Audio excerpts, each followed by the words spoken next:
Messieurs, dames, bonjour et merci beaucoup d'être venus pour nous rencontrer aujourd'hui.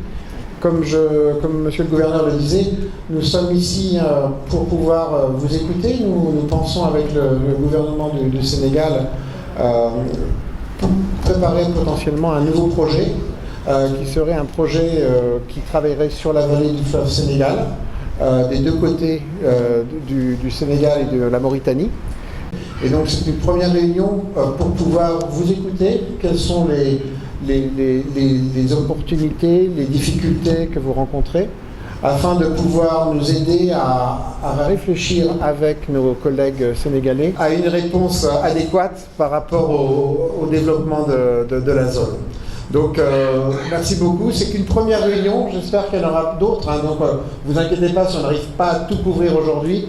Et on vous expliquera un petit peu nos idées pour un peu écouter aussi vos impressions. Et j'espère que donc ça sera plutôt le début d'une discussion constructive avec tout le monde. Merci beaucoup. Peut-être Mme Safiatou, tu veux dire un mot? Oui, c'est bon. Ouais, oui. Merci beaucoup Nicolas. Et j'aimerais vraiment saluer la présence du maire et des gouverneurs et préfets qui sont ici représentés.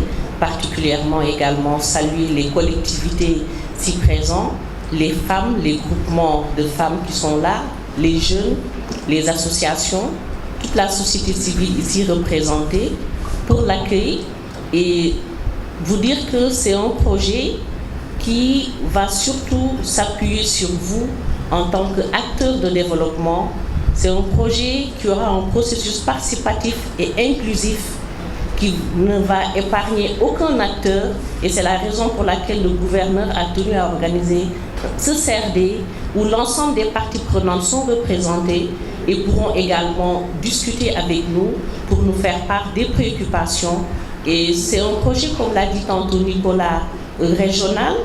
On va travailler avec la Mauritanie le long de la vallée du fleuve Sénégal dans un processus participatif inclusif pour tenir compte des préoccupations par rapport aux questions de résilience, de changement climatique, de cohésion sociale. Et je pense que l'ensemble des acteurs ici présents, en tant qu'agence régionale de développement et autres, pourront aider à voir les situations à proposer. En tout cas, nous voulions saluer votre présence et vous remercier de votre disponibilité. Je voudrais d'abord vous remercier pour avoir accepté de venir participer à ce CRD spécial. J'ai voulu qu'on l'accueille ici à Richard-Toll, dans le département de Dagana, pour permettre aux populations, parce que si on amène tout à Saint-Louis, ce sera un peu difficile. Quelquefois, on a besoin de se projeter in situ pour mieux apprécier véritablement les réalités territoriales. On est en phase de pré-identification et de pré-formulation. La Banque mondiale, en relation avec les hautes autorités, son Excellence le Président Ghazouani et M. le Président Macky Sall, a pensé qu'aujourd'hui, la vallée du fleuve Sénégal devrait être un moteur pour le développement socio-économique du Sénégal et de la Mauritanie, mais un développement au profit des populations de la vallée. D'habitude, les projets sont conçus, formulés au niveau central et l'application se fait sans qu'on prenne souvent en compte les propositions, les préoccupations, disons la détermination des priorités des populations. Aujourd'hui, retenez que la Banque mondiale a montré ses disponibilités à travailler de concert avec les deux pays pour faire en sorte que les populations soient plus résilientes, pour faire en sorte que les populations puissent dire voilà ce que nous voulons et les accompagner. Donc c'est vraiment une approche novatrice. Par rapport à cela, j'ai pensé, comme je l'ai dit tantôt, venir dans le Wallo. Si on avait peut-être suffisamment de temps, on aurait pu faire ça à Ndioum, à Podor et pourquoi même à Matam. Parce que comme on l'a dit tantôt, il s'agit d'un projet qui concerne les deux pays frères du Sénégal et de la Mauritanie. Donc, je considère que la balle est dans le camp des maires, des élus, parce que c'est vous qui représentez les populations, mais également des organisations communautaires de base. Nous, on a convié tous les élus, au niveau territorial comme au niveau national. Je crois que nous avons ici des membres du HCCT, Nous avons également des maires titulaires, hein, mais également les représentants de la société civile. Nous avons également convié certains acteurs non gouvernementaux.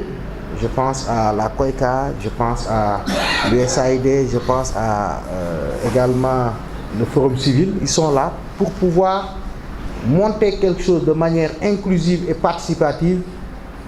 C'est sûr qu'avec un tel process, l'adhésion des populations est déjà une adhésion qui est acquise de facto parce qu'on monte cela avec vous, mais également la participation active. Rien n'est définitif pour le moment. Il s'agit d'une première rencontre, surtout d'écoute. Donc dans l'agenda qu'on vous propose, on va permettre à l'Agence régionale de développement de faire une présentation afin qu'on comprenne, en tout cas sur Saint-Louis, voilà la situation de référence. On permettra également à la SAED de faire une présentation parce que chaque fois qu'on pense Vallée, on pense SAED. L'avantage de leur présentation, c'est qu'on pourra percevoir au-delà de la région de Saint-Louis ce qui se passe jusqu'à Matam, au-delà jusqu'à Bakel. Peut-être qu'on permettra à la délégation provenant de Matam, on m'a dit que le gouverneur a dépêché le directeur régional de la promotion du développement territorial. C'est comme ça que ça s'appelle maintenant, ce n'est plus appelé le développement local. Hein. Ainsi que le directeur régional de l'ARD, pour qu'il puisse également faire une petite présentation. Enfin, nous permettrons à la délégation de la Banque mondiale de pouvoir dire de manière beaucoup plus approfondie ce qu'ils pensent, en tout cas, monter de concert avec nous. Après, les échanges seront vraiment ouverts. Dans l'après-midi, on compte peut-être faire une visite dans le Fanaï parce que, comme j'ai dit, notre objectif, c'est vraiment de sortir de Saint-Louis pour qu'on puisse se projeter dans l'interland, que les populations comprennent que nous sommes là avec comme objectif unique le développement socio-économique des terroirs. Et c'est ça qui pourra peut-être sortir le pays de cette situation qui est peut-être pas une situation catastrophique, hein, mais en tout cas par rapport au potentiel que nous avons, objectivement nous devons être à un niveau de développement beaucoup plus important que ce que nous connaissons aujourd'hui. Donc vraiment je voudrais appeler les uns et les autres à participer activement à ces travaux, à être open, qu'on laisse chacun s'exprimer. Hein. Le projet ne laisse rien en rade pour le moment. On peut penser qu'il s'agira de mettre en place des composantes liées aux infrastructures, des composantes liées aux questions de santé, des composantes qui peuvent être liées à l'accompagnement des populations pour la mise en œuvre de projets d'agriculture, de projets d'élevage, de projets d'éducation. Tout, en tout cas, tout est possible avec ce projet-là parce que l'important, c'est la détermination et l'adhésion de la Banque mondiale en tant que partenaire, mais également des plus hautes autorités du Mali et du Sénégal et de la Mauritanie. Le même process va être fait en Mauritanie et probablement, comme je l'ai dit tantôt, aujourd'hui, lorsqu'il s'agit de monter un projet dans les deux pays, tout concourt en tout cas à ce qu'on connaisse un succès. Parce que ces deux pays frères, c'est un même peuple, c'est les mêmes préoccupations, c'est les mêmes aspirations. Donc merci d'être venu, je ne veux pas être trop long. Donc si vous le voulez bien, nous allons passer aux présentations avec l'ARD de Saint-Louis qui pourra être complété par le directeur de l'ARD de Matam.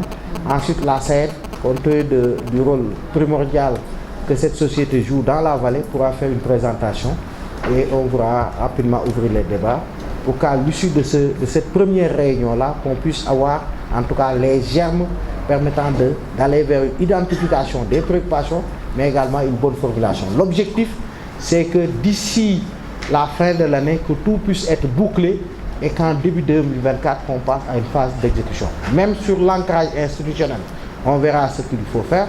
Nous, je l'ai dit tantôt, je vais plaider déjà pour ça, nous voulons que de tels projets puissent être déroulés par le niveau territorial. Par le niveau territorial. C'est ça qui, peut-être, est un gage de succès. Maintenant, on verra, tout dépendra de vous. Il s'agit tout simplement d'être vraiment très engagé pour qu'on puisse réussir un tel projet. Donc, je vous remercie vraiment de votre attention. Si vous le voulez bien, donc on va être très pragmatique, permettre à l'ARD de pouvoir faire sa présentation. Merci aux autorités administratives d'être venues. Hein.